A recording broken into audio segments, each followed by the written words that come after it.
I'm here on the floor of the Global Energy Show with Heather Exner-Pirot. She is a senior fellow with the Macdonald-Laurier Institute. It's based in Ottawa, but she is based here in Alberta as its, what's the official title? The Energy Boss? What's your official title? Director of Energy, Natural Resources, and Environment. It's a good, if you're going to have one of those, it's good to have them in Alberta. Covers the whole spectrum. Yeah. Lots to talk about. Yeah, turns out we're nearly neighbors, actually. Yeah. Kids will be going around the same place, playing the same sports fields anyways. Yeah, well, but yours can babysit mine. They're a little older. All right, well, is this your first time at the Energy Show? No, I was here last year, actually. So, Okay. yeah, second time around. Second time's a charm. Yeah, it's been around, it's 60 odd years now.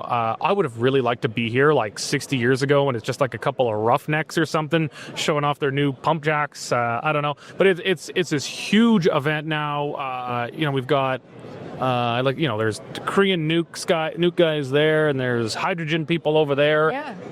Nigeria, Norway. Premiers, ministers, we got everything. The OPEC. Yeah, Majesty, Secretary His General, Majesty of OPEC, whatever the official title is there. That was a big get here. Yeah. Notably, no senior officials, though, from the federal government. It's a federal government that campaigned on elbows up, and we're done with the frivolous stuff. The Trudeau years, they didn't even happen, guys. This is a totally new government. Totally new.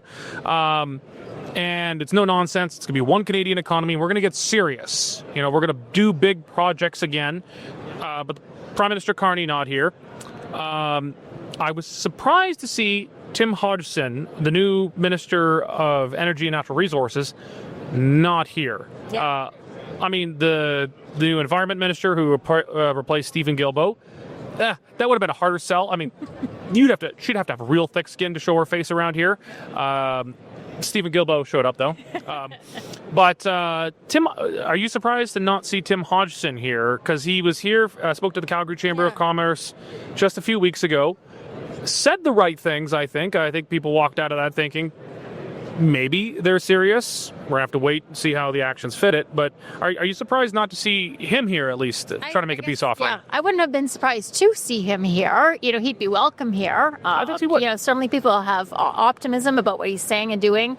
And to his credit, he has been to Alberta, Saskatchewan, BC, Winnipeg, at least. Anyway, so he's making the rounds in Western Canada and putting his, talking, saying the right things. Anyway, so I don't know if it was a scheduling issue or because they're trying to push through C5 before the summer sitting or that kind of thing. But too bad he's not here. Hopefully next year. Maybe it's a scheduling thing. I don't know. But on the Canadian energy calendar, this is Super Bowl. This is the big one. I don't know. Do you want to get political to speculate about why? Wilkinson came to the World Petroleum Congress when it was held in Calgary and gave a speech that hit like a lead balloon. So maybe there wasn't too much pressure, Sorry, who was that? That was Wilkinson. Okay, Wilkinson. Yeah, when he was the Minister of Energy. Did not go over well. So maybe before we knew it was Hodgson, maybe for the organizers not knowing who would be the minister, what would be the reception, maybe there wasn't a push to invite, maybe. He was invited. I know people. Okay. But it's kind of a reset. I think we know a lot of the same people in downtown Calgary here running oil and gas companies. And, they're pretty damn skeptical. These guys are not going to be won overnight. But Carney at least sounded less... they don't know which Carney they're speaking to. Is it the guy who wrote the values book? Or is it the guy we saw on the campaign trail? And, he would not be the first politician to, have say one thing at one time and then say something different, depending on the political context. That happens, and people of all political stripes do it. That's not a uniquely liberal thing to do. Which Carney's going to show up. But there's been an openness, especially since Hodgson, I think, spoke at the Chamber of Commerce.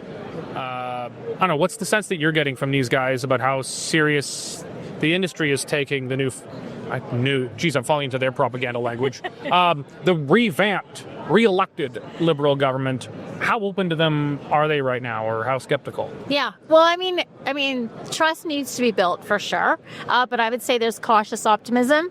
I think if you were to say a year ago and tell us, that a Liberal Prime Minister would be saying we need to be an energy superpower, that a Liberal Minister of Energy would say we need to build big things, and as a partner and is coming to Calgary, with, very reciprocal energy, I think we would have been surprised and we would have been pleased. So I'm willing, it's only been 6 weeks they've been in power, certainly willing to try that honeymoon period and to see that, what they're saying, can they translate that into implementation? I have to say Hodgson and Carney in particular very recently came from the private sector and know what that actually means, and knows when they're saying that they're promising big things, they know what that actually needs to look like on the ground.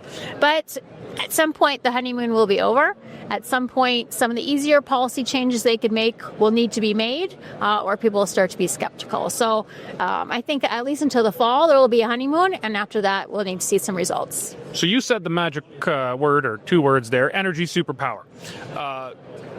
That term, I think, was first started to be used by Stephen Harper, and that when by energy superpower, he generally meant it to mean Alberta and Saskatchewan, oil and gas, plus Newfoundland offshore, etc. But we meant it as pretty much conventional and non-conventional oil and gas.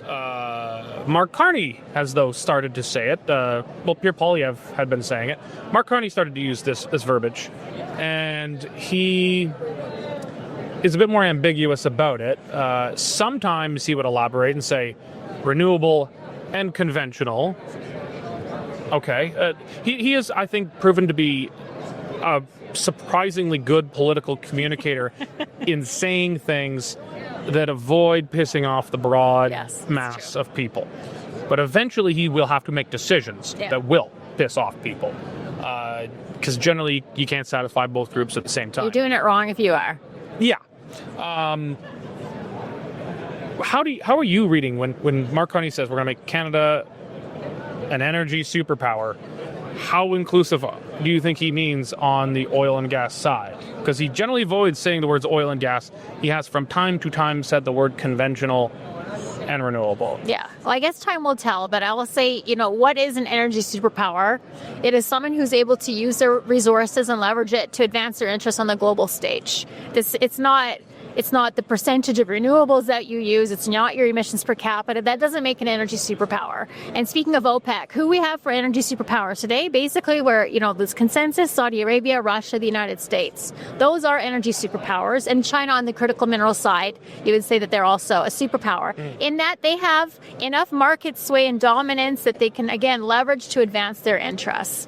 And so Canada certainly has the resources of an energy superpower. We know in the oil sands, we are the third largest exporter, fourth largest producer, and fourth largest reserves. We know with natural gas, with the Montney, with the Duvernay, we have an excellent world-class, beyond 100 years of reserve.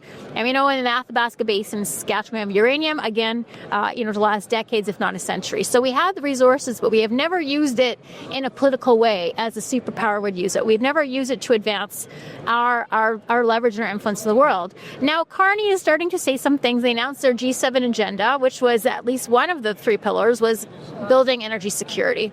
And you do know that when the G7 come here and all the other partners, our NATO partners, European partners, Japan, Korea, there's one thing that they look at Canada for, and that's to fill their energy and resource needs, in particular energy. And I think Carney's no dummy. I think he knows this. So he may have to speak, in vaguer terms. But at the end of the day, if we're not getting more oil and gas and critical minerals to our allies, then we're not acting like a superpower. And in fact, we're letting them down because they actually need those things right now. We've got larger proven oil and gas reserves than Russia, but Russia is able to. It's not just purely dollars and cents for them. They use it for exerting their influence on a geopolitical level. That's how they are able to keep Germany from going completely hostile against them. That was definitely part of the dynamic. Absolutely. Yeah, there was a reason that the United States or Ukraine blew up Nord Stream because it. I think it wanted to sever that relationship between Germany and Russia, because Russia is very successful at energy politics. Hypothetically, if Canada had been more aggressive in building our energy export infrastructure, the United States would have had to think twice about screwing with us because we would be able to retaliate. Not that I'm actually in favor of using Alberta's resources to save Ontario and Quebec after the way we've been treated for so long, but the United States would at least think twice about it if we had been perhaps more strategic in building ourselves up into an energy superpower. Yeah. I think that's right. It's not just having a lot of power. It's having the ability to use it to leverage it in other